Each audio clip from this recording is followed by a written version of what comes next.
This is the Lone Crater YouTube. We hope this video helps. In this video, I will explain how to use your Easy Mate Glucometer. First, gather all your essential supplies: your Easy Mate meter, a fresh vial of test strips, your lancing device, and new lancets. Before you begin, it is crucial to wash your hands thoroughly with soap and warm water, then dry them completely. This simple step helps prevent contamination and ensures the most accurate readings. Make sure your meter is clean and at a comfortable room temperature, ready for use. Now let's prepare for the test.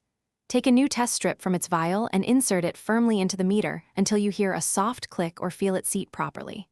Next, prepare your lancing device. Load a fresh lancet into it and adjust the penetration depth to a comfortable setting, usually between 1 and 5.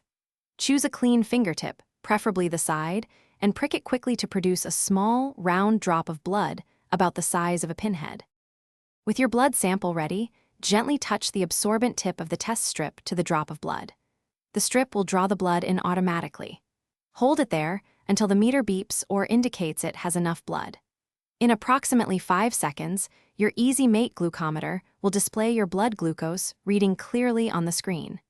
It is a good practice to immediately record this result in your logbook or a digital health application for future reference and tracking. After obtaining your reading, it is important to dispose of your used supplies safely. Carefully remove the lancet from the lancing device and the test strip from the meter, placing both into a designated sharps container. Never reuse lancets or test strips. To maintain your Easy Mate Glucometer, wipe it regularly with a soft, slightly damp cloth.